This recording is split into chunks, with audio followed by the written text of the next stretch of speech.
चरित्र श्रवण मात्र से प्रभु के नाम रूप लीला धाम में रति होती है।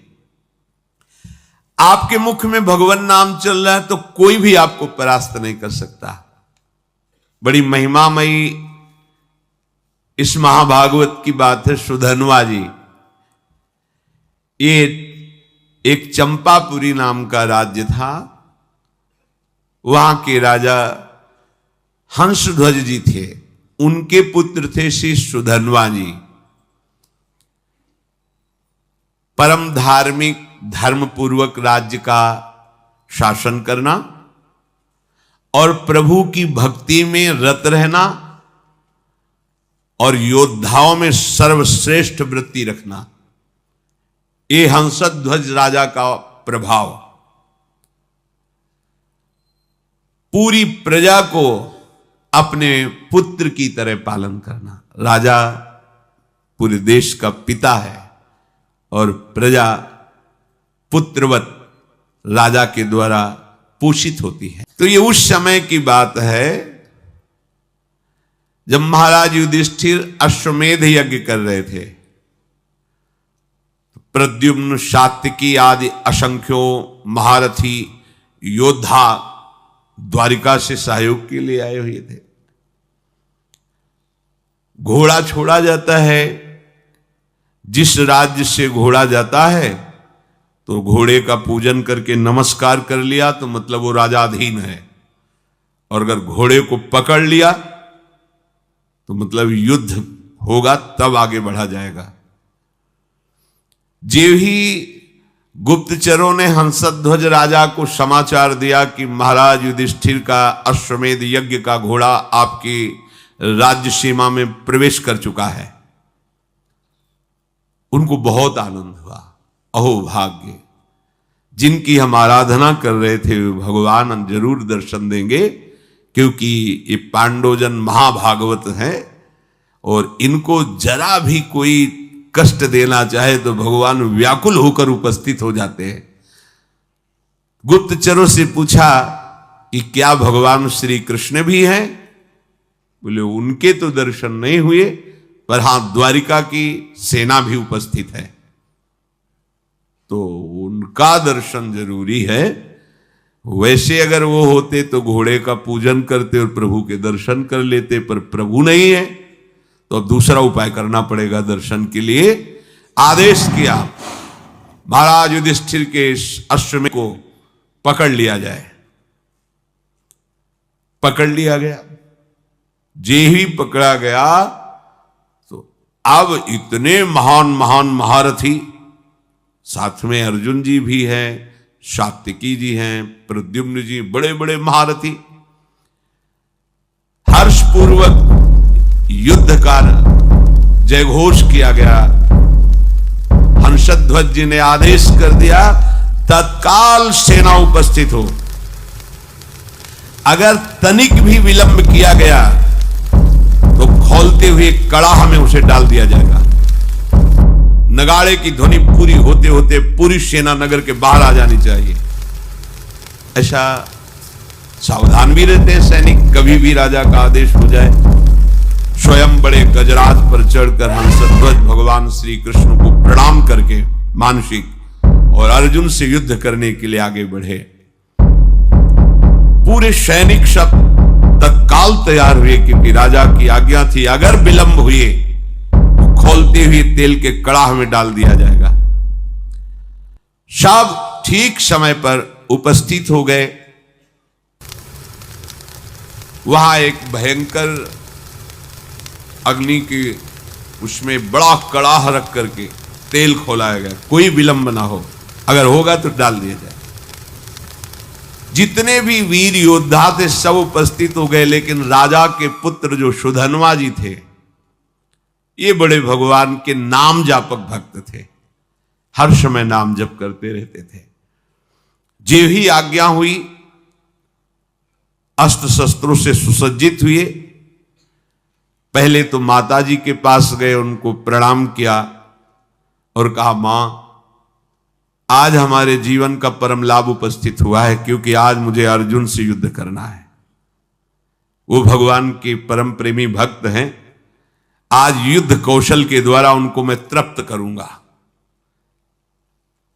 और ऐसा तृप्त करूंगा, उनको ऐसे व्याकुल करूंगा कि उनके सारथी का हमारे ऊपर नजर पड़े और कृपा दृष्टि पड़े। उनको आना पड़ेगा, पर हो सकता है हम वापस ना आए। इसलिए आपसे आशीर्वाद मांगते हैं कि मेरे मन की जो कामना है कि अर्जुन को तृप्त करूं और भगवान का साक्षात्कार करूं, वो पूर्ण हो।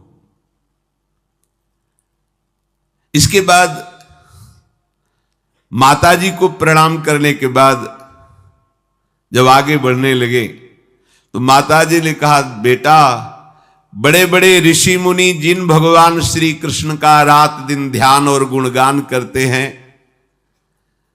मुझे तो उनका दर्शन होना असंभव लगता है। पर जब तुम अर्जुन को पीठ नहीं दिखाओगे तो जरूर उपस्थित होंगे, और जब तुम श्री कृष्ण का दर्शन कर लोगे तो मुझे श्री कृष्ण का धाम मिल जाएगा। क्योंकि शास्त्रों में लिखा है, जो भगवत साक्षात्कार कर लेता है तो 21 पीढ़ियां भगवत धाम को जाती हैं। तो मैं तो नहीं देख पाऊंगी, पर भगवान के धाम को जाऊंगी, पर पीठ मत दिखाना। जाओ, हमारा आशीर्वाद है, विजयी हो। विजयी, तुम्हारे मन में जो कामना है उसकी पूर्ति हो।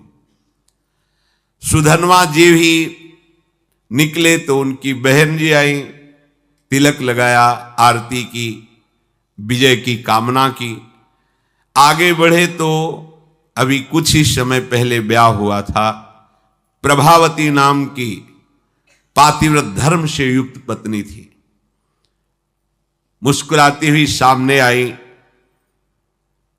और सुधनवा की पूजा की और कहा, स्वामी, मुझे पता है आज आप कहां जा रहे हो, महाबली महारथी अर्जुन से युद्ध करने। मैं जानती हूं कि जहां तुम जा रहे हो वहां से वापस आना असंभव है, जानती हूं, पर इतनी तो कृपा कर दो कि आपको जलांजलि देने वाला कोई होना चाहिए। अभी कुछ ही समय पहले ब्याह हुआ था। सुधनवा ने कहा, तुम धैर्य रखो, श्री कृष्ण के बल से मैं अर्जुन को परास्त करके शीघ्र ही वापस आऊंगा। प्रभावती ने कहा, नाथ, आज तक हमने ऐसा नहीं सुना कि जो श्री कृष्ण से मिलने के लिए गए हों फिर वापस लौटे हों। शास्त्र प्रमाण है, बड़ी गूढ़ बात कही। जो श्री कृष्ण से मिलने गए हों और वापस लौटे हों, ऐसा आज तक प्रमाण नहीं मिला। तो वापस लौटने की तो हम आशा ही नहीं रखेंगी। बस हमारी एक कामना है कि आपको जलांजलि देने वाला कोई होना चाहिए। तो शास्त्र सम्मत बात थी। वहां कड़ाह में तेल खोल रहा है, सब आ चुके, लेकिन राजकुमार नहीं आए। राजा को बहुत कष्ट हुआ कि सब आज्ञा के पालन में और सुधनवा मेरी आज्ञा का उल्लंघन कर रहा है, क्योंकि अब वो जलांजलि देने के लिए पुत्र की कामना से युक्त होकर के अपनी पत्नी की भाव को पूर्ण किया। उनको तो पता नहीं, तो जल्लादों को तुरंत भेजा, सुधनवा को पकड़कर लाया जाए, खोलते कड़ाह में डाल दिया जाए। राजा की बड़ी विचित्र होती है। वो अपराधी साबित हो गए हैं क्योंकि विलंब हो गया, राजा आज्ञा का उल्लंघन किया। जे ही राजा की आज्ञा हुई, वो जल्लाद प्रकृति के सैनिक तत्काल गए और सुधनवा स्नान आदि करके पवित्र होकर बाहर निकल रहे थे। तुरंत सुधनवा से कहा कि महाराज का आदेश है, आपको बंदी बना लिया जाए और कड़ाह में डाल दिया जाए, क्योंकि आप विलंब हुए हैं। उनका एक बार पिताजी के सामने तो पहुंचने दीजिए। गए, पिता को प्रणाम किया। हंसध्वज ने कहा, हमारी आज्ञा का उल्लंघन का जो निर्णय किया गया है वही इनके साथ बर्ताव किया जाए। जो शंख और लिखित नाम के आचार्य थे, उनके हर राजा के पास आचार्य कोटि के महापुरुष की सलाह मिलती थी।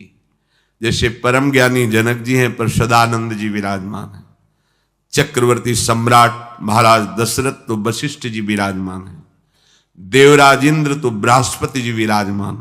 पहले ऐसा होता था कि सम्राटों के ऊपर, राजाओं के ऊपर महाराज विराजमान होते थे और कोई भी समस्या का समाधान उन्हीं से लिया जाता था।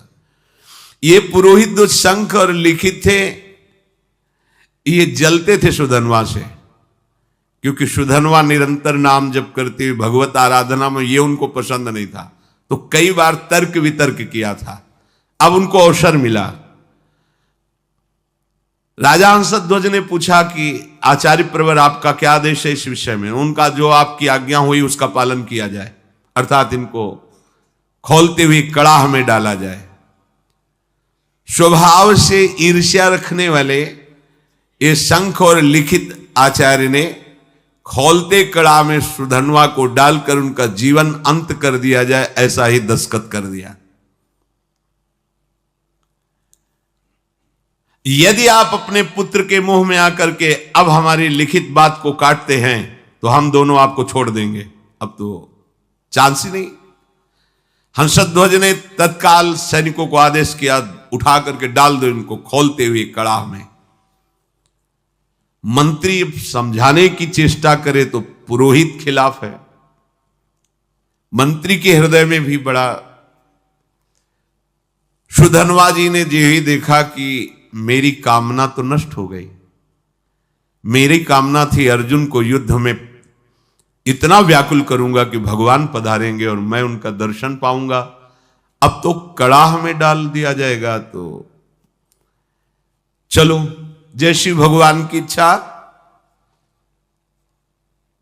कड़ाह में जे ही डालने को सुधनवा ने कहा, हे गोविंद, हे मुकुंद, हे हरे, मुझे मरने का तो दुख है नहीं, क्योंकि मरने के लिए निकला ही हूं, पर मैं मरने के पहले आपका दर्शन चाहता था, आपकी दृष्टि में दृष्टि मिलाना चाहता था।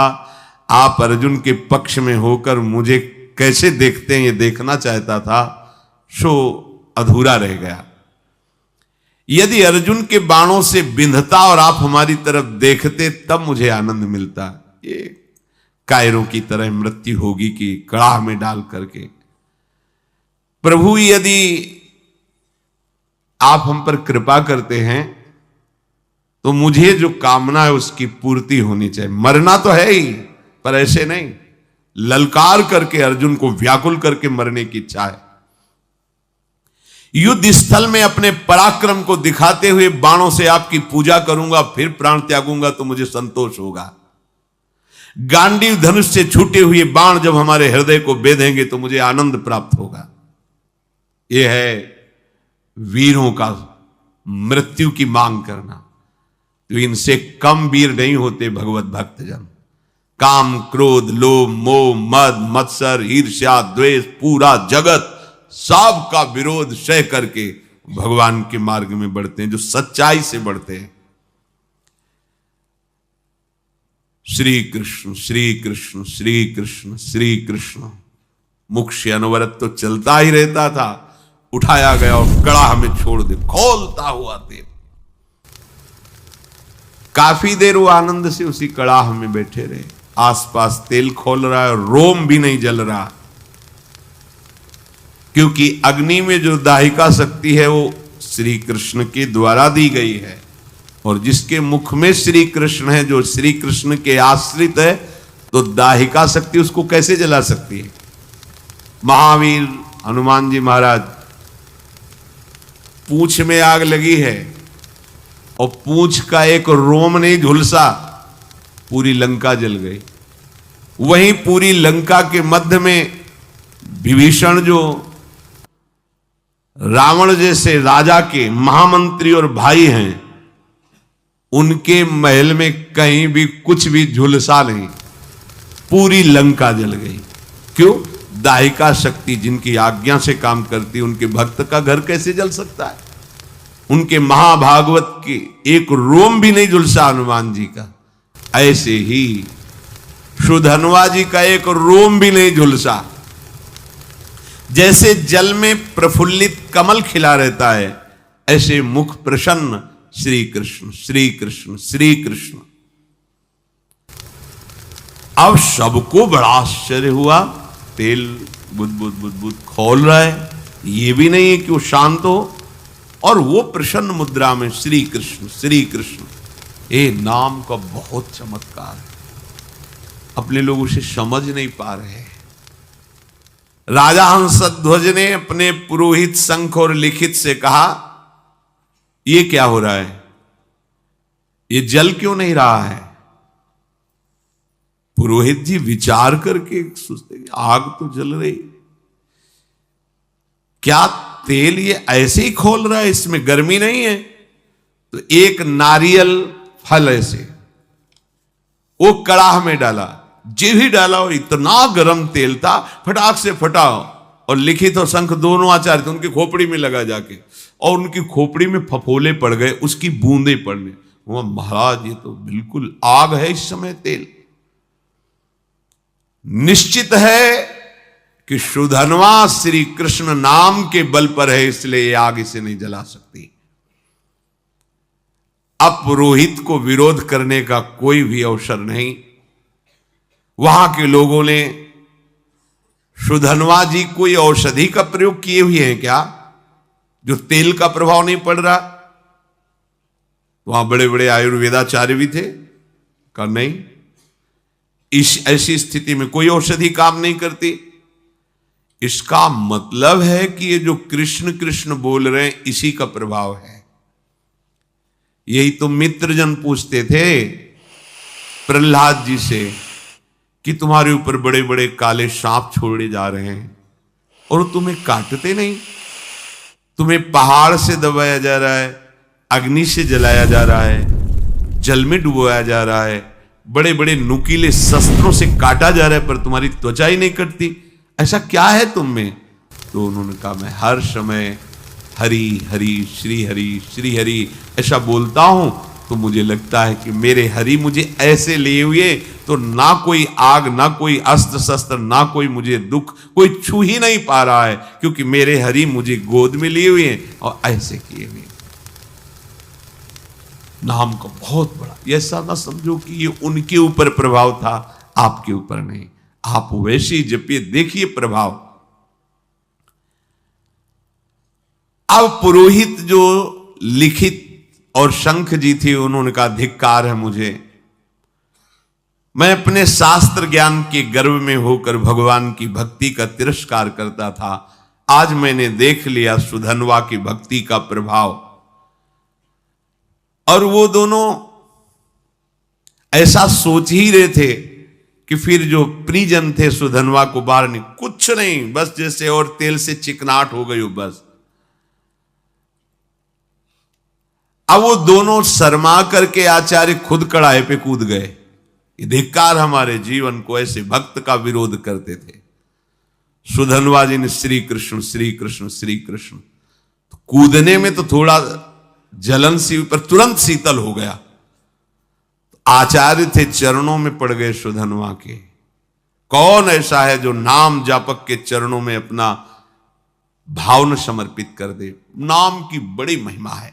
सुधन्वा के आचार्य थे लिखित शंख, उन्होंने छाती से लगा के कहा, प्रिय राजकुमार, आज मुझे तेरी कृपा से समझ में आया कि भगवान के नाम में जो शक्ति है वो किसी और कहीं साधन में नहीं है।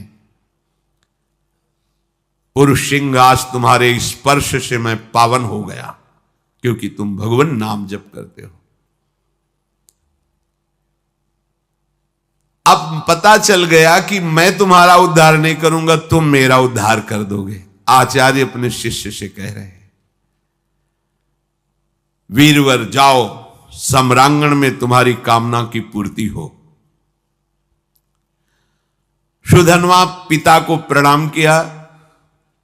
पिता ने कहा, आज हमारे सेनापतित्व का पद सुधन्वा लेंगे।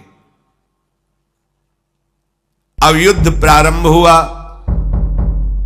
सुधन्वा कब प्रत्यंचा चढ़ाई और बाण छोड़ा, बड़े बड़े सैनिक देख ही नहीं पा रहे थे। जब अर्जुन ने देखा कि ये 9 राजकुमार बड़े बड़े महारथियों को भी मूर्छित करता हुआ आगे बढ़ता जा रहा है, तो स्वयं वो अपने गांडीव धनुष की प्रत्यंचा खींची और सामने आकर खड़े हो गए। अर्जुन ने कहा, है राजकुमार, अब तुम किसी साधारण वीर के सामने नहीं खड़े हो, गांडीव धनुषधारी अर्जुन के सामने खड़े हो। जितनी सामर्थ्य हो अब हमसे तुम युद्ध करके दिखाओ। सुधन्वा ने निर्भयता पूर्वक हंसकर कहा, हे पार्थ, आपने बहुत सी लड़ाइयां लड़ी और विजय को प्राप्त हुए हैं, पर उसका तुम कारण नहीं जानते हो कि तुम विजय में क्यों प्राप्त हुए हो। क्योंकि तुम्हारे सारथी श्री कृष्ण थे। इस समय तुम हमारे सामने टिक नहीं सकते क्योंकि तुम्हारा सारथी नहीं बैठा है, श्री कृष्ण नहीं है। तो यद्यपि तुम महावीर हो पर तुम मेरे सामने नहीं टिक सकते। तुम्हें सलाह देता हूं, अगर मेरे पर विजय प्राप्त करनी तो अपने सारथी की याद करो, नहीं तो तुम्हारी सामर्थ्य नहीं है, ये गांडीव धनुष के निकले हुए बाणों की सामर्थ्य नहीं कि मुझे परास्त कर सके।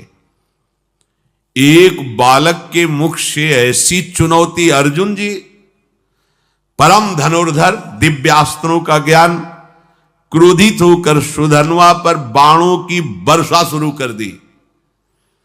सुधन्वा जी ने हंसते हंसते एक एक बाण को तिल तिल के समान काट के गिरा दिया।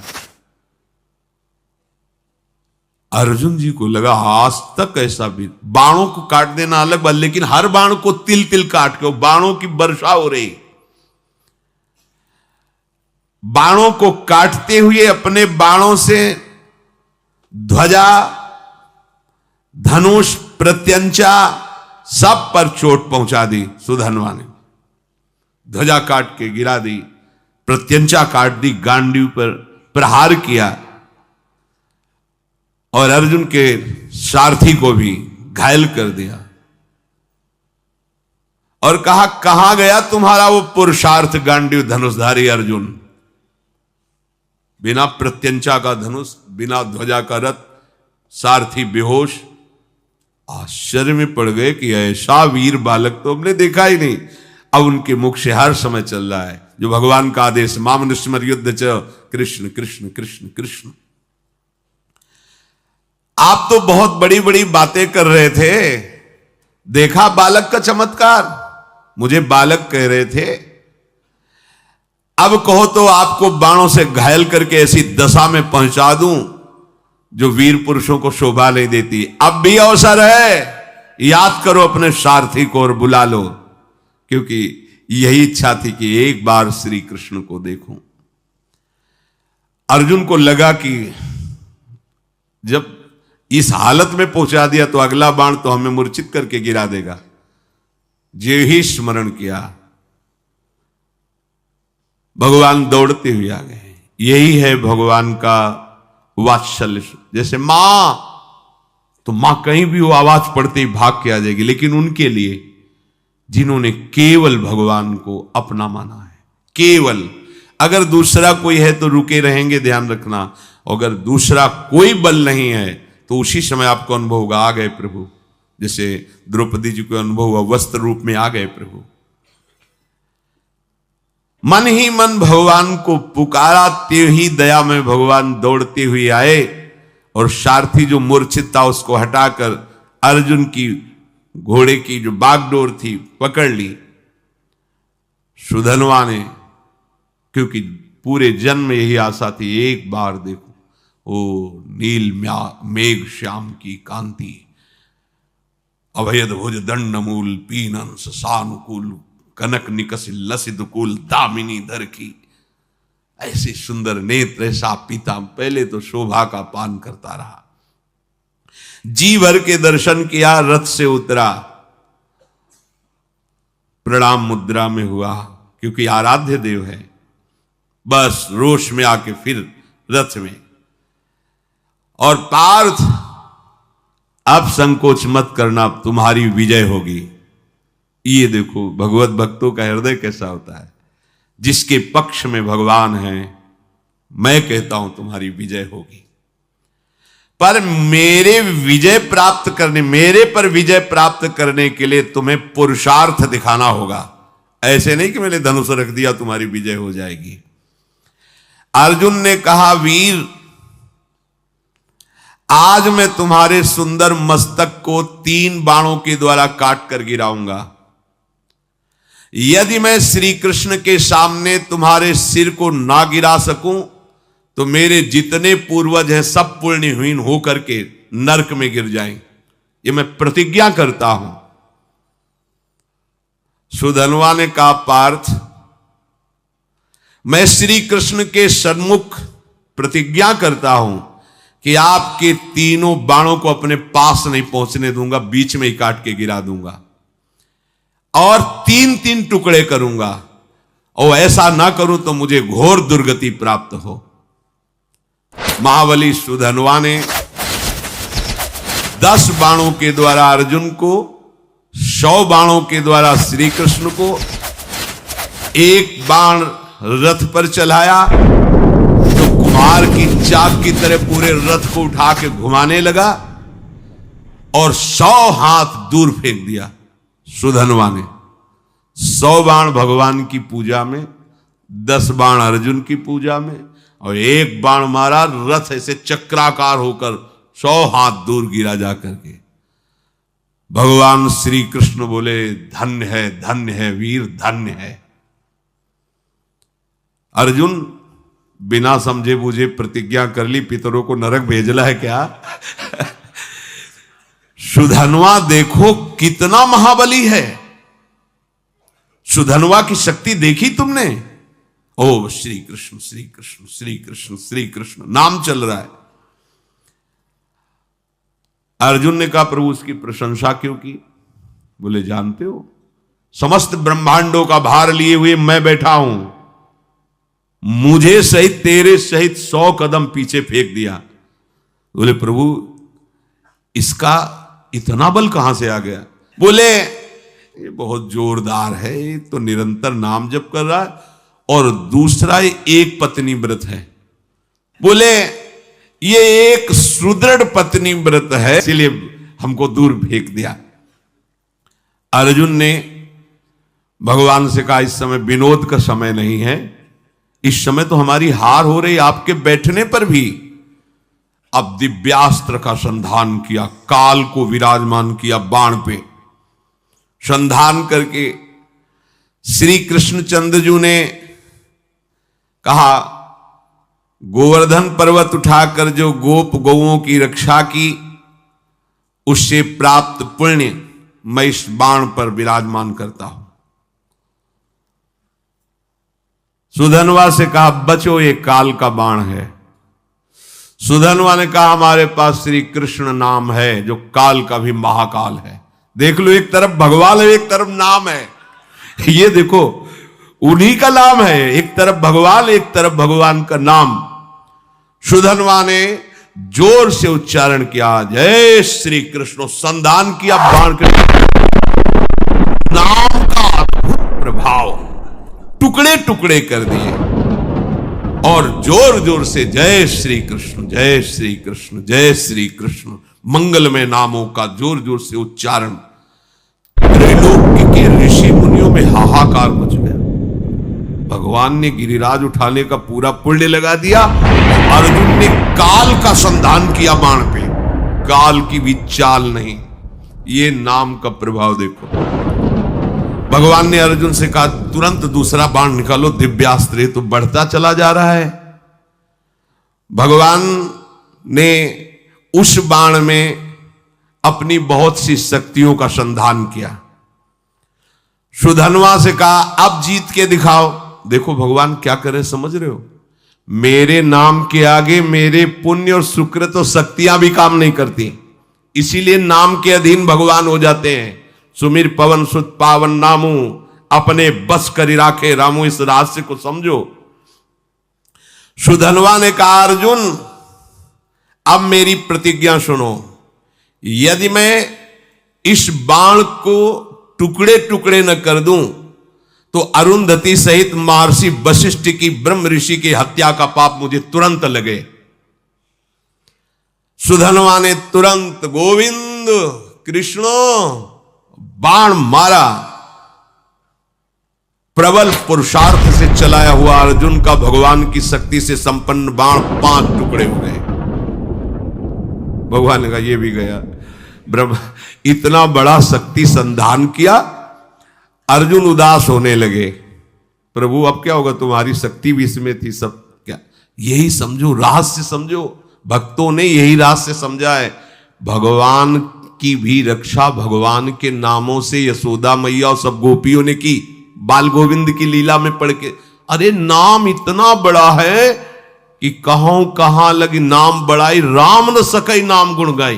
तभी तो संत जन छाती चौड़ी करके घूमते हैं, राधा राधा राधा। हमारे पास राधा नाम, हमारे पास कृष्ण नाम, गोविंद नाम है, मतलब प्रभु हमारे अधीन है।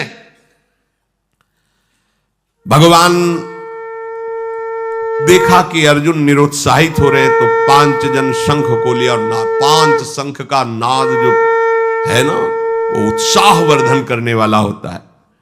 5 जन शंख बजाया और अर्जुन से कहा अब बाण संधान करो। महामनस्वी अर्जुन ने तीसरा बाण हाथ में लिया और भगवान ने कहा कि जब मैं राम अवतार में राम जी बना था तो एक पत्नी व्रत रहा हूं, उसमें तो राम जी बहुत मर्यादा पुरुषोत्तम अवतार भगवान का, ये प्रेमावतार है, वो मर्यादा पुरुषोत्तम, यही प्रभु है। मैं उस सुकृत को इस बाण पर विराजमान करता हूं। फिर ब्रह्मा जी को आदेश किया पिछले भाग पर विराजमान हो, और काल को दोबारा आदेश किया अग्रभाग पर प्रतिष्ठित हो। और प्रभु ने कहा चलाओ बाण। ब्रह्मा जी, काल जी और वो पुण्य सुकृत रामावतार का एक सुधनवा प्रभु की तरफ देखा और मुस्कुराया। बड़ा प्रेममय प्रसंग है। अर्जुन से बोला अब भी संशय है तुम्हें, तुम्हारे विजय के लिए क्या कर रहे हैं देख रहे हो, तुम्हें संशय, भला कोई प्रतिज्ञा करो अब तुम इस बाण के बचाने के लिए। अर्जुन ने कहा वीरवर, यदि तुम्हारा मुकुट सहित मस्तक में काट के ना गिरा दूं तो भगवान श्री हरि और भगवान शंकर में भेद करने से, निंदा करने से जो पाप लगता है वो मुझे अभी लगे। सुधनवा ने कहा मैं इस बाण को अगर काट ना दूं तो काशी में मणिकर्णिका तीर्थ में भगवान शिव जी को पैर मारने से जो पाप लगता है, शिव विग्रह पर पैर, वो मुझे पाप अभी लगे। दोनों भगवत भक्त है और इतनी बड़ी बड़ी प्रतिज्ञा।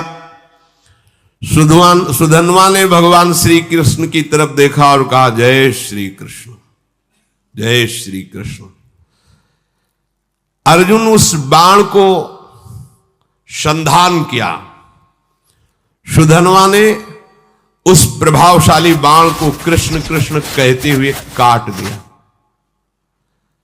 हाहाकार मच गया। इस बाण को तो कोई काट ही नहीं सकता था क्योंकि इतनी महिमा से युक्त हो गया था। अब कटा हुआ बाण का अग्रभाग सुधनवा के मस्तक को काट करके गिरा दिया। बाण तो काट दिया और कटा हुआ अग्रभाग बाण का जाकर सुधनवा के मस्तक को काट कर गिरा दिया।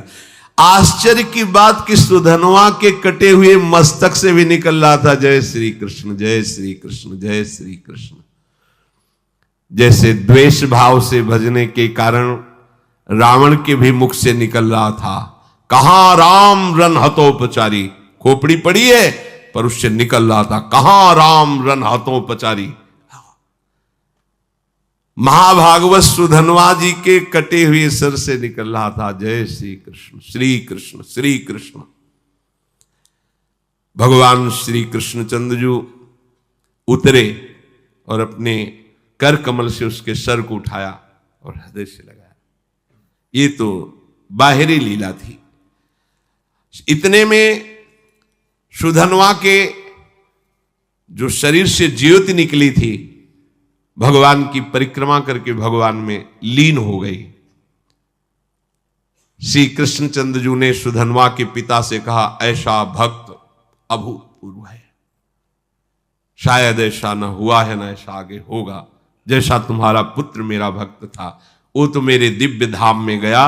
शोक मत करना, विलाप मत करना, रोना मत, क्योंकि रोने लायक नहीं है। रोने लायक संसारी जन होते हैं जो प्रभु से विमुख जीवन व्यतीत करते हैं।